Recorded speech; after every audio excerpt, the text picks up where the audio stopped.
आम GDP grow होगा या से देश एत उपरକୁ ଯିବ। ତେଣୁ ଆପଣମାନେ ଥରେ ପଚାରିଲେ ଯେ ଯିଏ କହିବୁ ଦେଶ ଏତେ ଉପରକୁ ଯାଉଛି ଏହାର ହିସାବ ଟିକେ ମାଗିବେ ତ ଏହା ଆପଣମାନେ ଜାଣିଥାନ୍ତି। ଜୟ ହିନ୍ଦ ଜୟ ଓଡ଼ିଶା।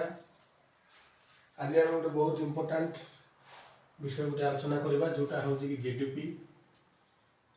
ଜିଡିପି ମାନେ କ'ଣ? Gross domestic product.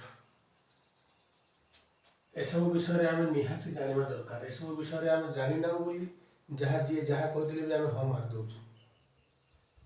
ଏହାକୁ ଜାଣିବାକୁ ଗଲେ ଜିଡିପିଟା କ'ଣ? ଜିଡିପିଟା ହେଉଛି କୌଣସି ଦେଶର ଅର୍ଥନୀତିର ମାପଦଣ୍ଡ। ଅର୍ଥନୀତିର ମାପଦଣ୍ଡ। ଜିଡିପି ଯେତେ ଉପରକୁ ଯିବ ସେ ଦେଶ ସେତେ ଉନ୍ନତି କରିବ, ଜିଡିପି ଯେତେ ତଳକୁ ଯିବ ସେ ଦେଶ ସେତେ ତଳକୁ ଯିବ, ଅର୍ଥନୀତିରେ ଉନ୍ନତି କରିପାରିବ ନାହିଁ। ତ ଜିଡିପିଟାକୁ ଆମେ ଜାଣିବାକୁ ଦରକାର। ତ ଜିଡିପିର ମାପଟା କେମିତି ହୁଏ? ଜିଡିପିର ମାପଟା ଜିଡିପିଟା ଗୋଟେ ଘର ନଉନା, ଗୋଟେ ଜାଗା ନଉନା ଯେ ଏକରରେ ମାପିଦେବା ବା ଟେପ୍ରେ ମାପିଦେବା। ଜିଡିପିକୁ ମାପ କରିବା ପାଇଁ ଗୋଟେ ଫର୍ମୁଲା ଅଛି। C plus I plus G plus X minus M. ଏହି ମାପ ଦ୍ୱାରା ଜିଡିପିକୁ ମପାଯାଏ। ତ ଜିଡିପିର ମାପଟା ତ ଆମେ ଜାଣିଦେଲେ, ହେଲେ C I G X M ଏଗୁଡ଼ା କ'ଣ ନିହାତି ଆମର ଜାଣିବା ଦରକାର। ଜିଡିପିକୁ ସାଧାରଣ ଭାବରେ ବୁଝନ୍ତୁ। ଜିଡିପି ହେଉଛି କ'ଣ? ମନେକର ଗୋଟେ ଗାଁ ହେଉଛି ଶିବାପାଲି। ଶିବାପାଲି ଗାଁରେ ବହୁତ ଗୁଡ଼ିଏ ଲୋକ ରୁହନ୍ତି। ସେ ଭିତରୁ କିଏ ଚାଷବାସ କରନ୍ତି, କିଏ ମେକାନିକ୍ କାମ କରେ, କିଏ ଦୋକାନ ଦେଇଛି। ସେମାନେ ସମୁଦାୟ ବର୍ଷରେ ଯାହା ଉପଭୋଗ କରିବେ, ଯାହା ବାହାରକୁ ପଠାଇବେ, ପନିପରିବା ବାହାରକୁ ପଠାଇବେ, ନୂଆ ଜିନିଷ କିଛି ଯଦି କିଣିବେ, ସମସ୍ତଙ୍କର ଖର୍ଚ୍ଚ ଯାହା ବର୍ଷକୁ, ସେଇଟା ହେଉଛି ଜିଡିପି। ତ ଆମେ ଆଲୋଚନା କରିବା ସି କନଜମ୍ପସନ୍ ବା ଉପଭୋଗ। ଉପଭୋଗ କ'ଣ କ'ଣ କରନ୍ତି ନା ବ୍ୟବହାର କ'ଣ କ'ଣ କରା ହୁଏ ନା ଖାଦ୍ୟ, କପଡ଼ା, ମୋବାଇଲ, ଟିଭି, ମେଡିସିନ, ଯାତ୍ରା, ଘରୋଇ ସାମଗ୍ରୀ, ଆହୁରି ବହୁତ ଗୁଡ଼ିଏ ଜିନିଷ ଅଛି। ସେଗୁଡ଼ିକ ଯାହା ଉପଭୋଗ କରାଯାଏ। ତାର ମୂଲ୍ୟ ଉପଭୋଗ ଆମେ ଯାହା ଯାହା କରୁଛୁ ତାର ମୂଲ୍ୟ। 140 କୋଟି ଭାରତୀୟ ଲୋକ ଆମେ, 140 କୋଟି। ତ ଏଇ ଯେଉଁ କନଜମ୍ପସନ୍ ବା ଉପଭୋଗ ଟୋଟାଲ ଜିଡିପିର 55 to 60% ଆସେ। ତ ବହୁତ ବଡ଼ ଭାଗ ଅଛି ଜିଡିପିରେ, ନା ଉପଭୋଗର ବହୁତ ବଡ଼ ଭାଗ ଅଛି। ଦ୍ୱିତୀୟରେ ରହିଲା ଆଇ। ଆଇ ମାନେ ଇନଭେଷ୍ଟ। ଇନଭେଷ୍ଟ ମାନେ କ'ଣ? କିଛି ନିବେଶ କରିବା, ପୁଞ୍ଜି ନିବେଶ କରୁଛୁ। ଏ ନିବେଶଟା କ'ଣ ନା ଘରୋଇ ନିବେଶ ନା, ଘରୋଇ ନିବେଶ ନୁହଁ, ଏଇଟା ହେଉଛି ବିଜନେସ୍, ବ୍ୟବସାୟ, ବଡ଼ ବଡ଼ ବ୍ୟବସାୟ, ବିଜନେସ୍। ସେ ଭିତରୁ ଗୋଟେ ହେଲା ଫ୍ୟାକ୍ଟ୍ରି, ନୂଆ ମେସିନ୍, ନୂଆ ଅଫିସ୍ ଖୋଲିବା, ସଫ୍ଟୱେୟାର କମ୍ପାନୀ, ବହୁତ ଗୁଡ଼ିଏ ଅଛି ଯେଉଁଗୁଡ଼ାକ କି ଇନଭେଷ୍ଟରେ ଆସେ। ଉପଭୋଗ କନଜମ୍ପସନ୍ ସରିଲା, ଏବେ ପଢ଼ିବା ଇନଭେଷ୍ଟ। ଉପଭୋଗ, ନିବେଶ। ତ ଏ ନିବେଶର ଆମର ଜିଡିପିଟା କେମିତି, ଜିଡିପି ବା ଅର୍ଥନୀତିକୁ କେମିତି ଉପରକୁ ନେଇ, ମନେକର ଗୋଟେ ମେସିନ୍ ଆସିଲା। ଗୋଟେ ମେସିନ୍ରେ ଯଦି 10 ଜଣ କାମ କରିବେ, 10 ପିପୁଲ୍ 10 ଜଣ କାମ କରିବେ, ଯଦି 10ଟା ମେସିନ୍ ଆସିଲା, 10 into 10 100 ଜଣ ଲୋକ ଉପକୃତ ହେଲେନି। ତ ଇନଭେଷ୍ଟଟା ଏଇ ପ୍ରକାର ହୁଏ। ନିବେଶ 10 ଜଣରୁ 100 ଜଣ ଲୋକ ଉପକୃତ ହୁଅନ୍ତି 10ଟା ମେସିନ୍। ମନେକର ଗୋଟେ ଅଫିସ୍ ଖୋଲିଲା, କିଛି ଲୋକ ଏଠି ଚାକିରି ପାଇଲେ, ଆହୁରି ଉପରକୁ ଗଲା, ଆହୁରି ଉନ୍ନତି କଲେ, ସଫ୍ଟୱେୟାରରେ ମଧ୍ୟ କମ୍ପାନୀ ଏକ୍ସେଟ୍ରା, ବହୁତ ଗୁଡ଼ିଏ ଅଛି। ତ ଇନଭେଷ୍ଟ ନିବେଶରେ ମଧ୍ୟ ଜିଡିପିରେ ମଧ୍ୟ ନିବେଶର କିଛି ଅଂଶ ଅଛି। କନଜମ୍ପସନ୍ ଗଲା, ଇନଭେଷ୍ଟ ଗଲା, ଏବେ ରହିଲା ଜି ଗଭର୍ଣ୍ଣମେଣ୍ଟ ସ୍ପେଣ୍ଡିଂ, ସରକାରୀ ଖର୍ଚ୍ଚ। ସରକାର ବର୍ଷକୁ ବର୍ଷ ଯେଉଁ ଟଙ୍କା ଖର୍ଚ୍ଚ କରନ୍ତି, କେଉଁଥିରେ ଖର୍ଚ୍ଚ କରନ୍ତି? ଏକ୍ଜାମ୍ପଲ୍ ନେବା, ଉଦାହରଣ PM ଆବାସ ଯୋଜନା ହେଲା, ହାଇୱେ ହେଲା, ଆର୍ମି ଇକ୍ୟୁପମେଣ୍ଟ ହେଲା, ଡିଫେନ୍ସରେ ହଉ, ଗଭର୍ଣ୍ଣମେଣ୍ଟ ସର୍ଭିସ୍ ହଉ, ବା ଡିଜିଟାଲ ଇଣ୍ଡିଆ ପ୍ରୋଜେକ୍ଟ, ଯେକୌଣସିଥିରେ ବି ସରକାର ଖର୍ଚ୍ଚ କରନ୍ତି, ସେସବୁର ହିସାବ ମଧ୍ୟ ନିଆଯାଏ। କ'ଣ ପାଇଁ ନା ଜିଡିପି ପାଇଁ ସେସବୁର ଖର୍ଚ୍ଚ ମଧ୍ୟ ନିଆଯାଏ। ସରକାର ଯେକୌଣସି ବିଷୟରେ ଖର୍ଚ୍ଚ କରୁ, ସେସବୁର ହିସାବ ନିଆଯାଏ जीडीपी पाई एटा हला जी सरकारଙ୍କର ଖର୍ଚ୍ଚ। सी जानिले आई जानिले जी जानिले एबे एक्स माइनस एम एक्स आउ एम एक्स है एक्सपोर्ट रप्तानी एम है इंपोर्ट आमदानी। एक्सपोर्ट कौन ना देश जदि अन्य देश को बाहर को जदि सरकार किसी आम भारतीय लोक भारतीय सरकार बाहर को किसी जिनस पठाते ताहले कौन हुए ना अर्थटा देश भितर को आसे देश भितर को अर्थ आसे इकोनॉमी ग्रो करिवो जीडीपी ग्रो करिवो ऐसा ऊपर जीव धनीशाली हम गोटे उदाहरण हिसाब से देखा भारतीय मसला जाऊँगी खाद्य जाऊँगी आयरन जाऊँगी एमती बहुत गुड़े जिन अच्छे जोटा आम देश बाहर देश एक्सपोर्ट करे रप्तानी करे।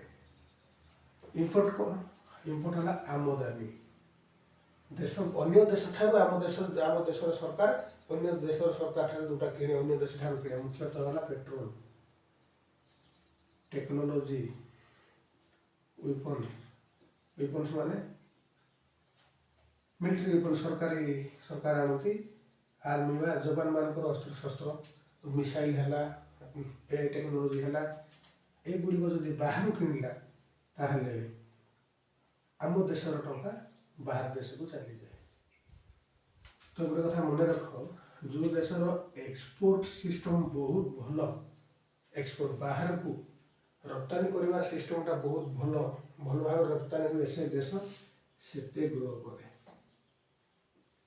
से देश सेते ग्रो करे से देशर जीडीपी सेते ऊपर को जाए सेटा आज डेवलपमेंट कंट्री किंतु बाहर जो जिनसटा किणे ताले निजर अर्थ बाहर देश को पड़ेगा तो देश डाउन जीडीपी डाउन हो जाए देश तलक तलक जाए।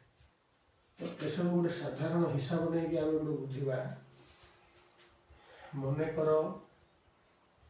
उपभोग सी कंजप्शनटा है 5000 इनभेस्ट है 2000 जी गवर्नमेंट सरकारी खर्च है 1500 सी आई जी आसला एक्सपोर्ट आउ इम्पोर्ट 800 टंका सरकार एक्सपोर्ट कले इम्पोर्ट कले 600 टंका लाभ है 200 टंका ए 200 टंका को सी आई जी रे मिसा हम मिसेले टोटाल है 8700 एटा है जी डी पी बुझे ना।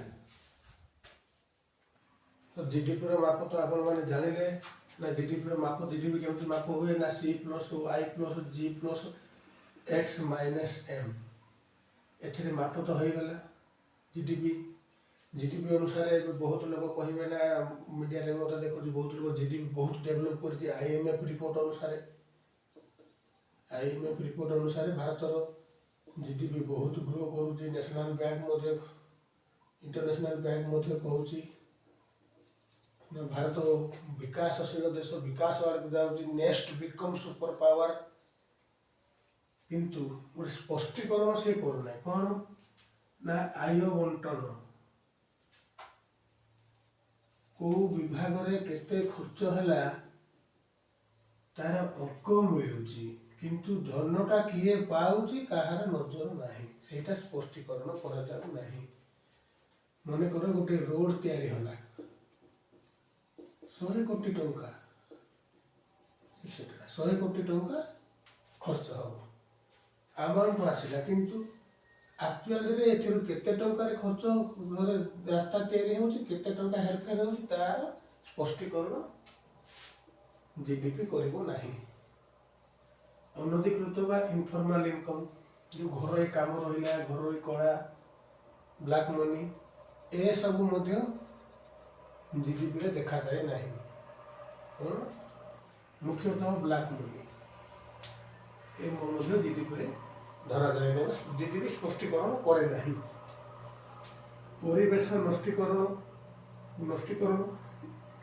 जीडीपी रे भी स्पष्ट करा जाए नहीं। ए परिवेश नष्टीकरण यहाँ कौन ना भल भाव बुझा ମନେକର ଗୋଟେ ନୂଆ ଫ୍ୟାକ୍ଟ୍ରି ଲାଗିବ, ନୂଆ ଫ୍ୟାକ୍ଟ୍ରି ଲାଗିବ, 1000 ଏକର ଜମି ଦରକାର, 1000 ଏକର ଜମି ଦରକାର।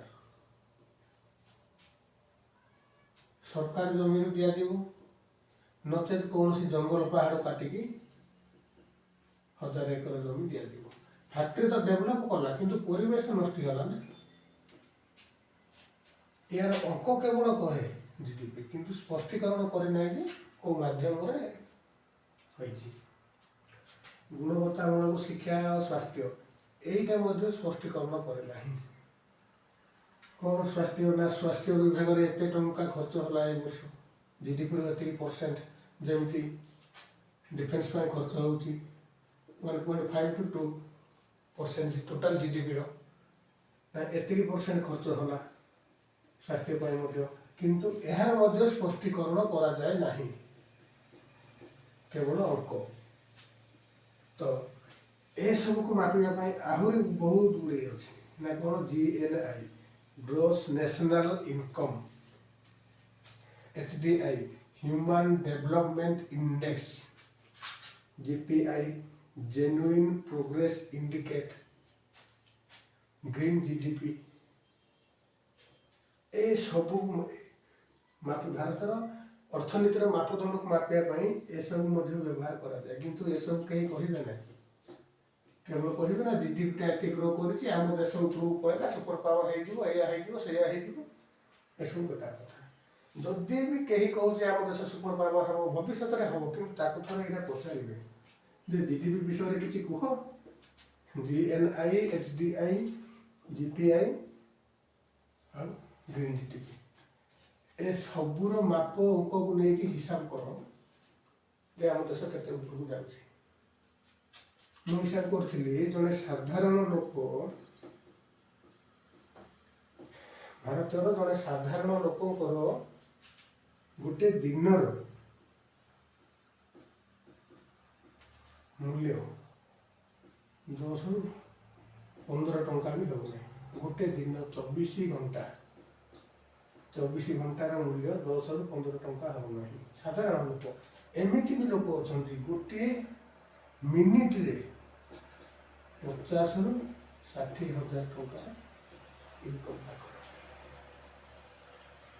ଏଠି ସ୍ପଷ୍ଟୀକରଣ କଲେ ନାହିଁ ଯେ ସାଧାରଣ ଲୋକଙ୍କର ଇନକମ୍ କେତେ, ସର୍ବସାଧାରଣଙ୍କର, କିନ୍ତୁ କହିଲେ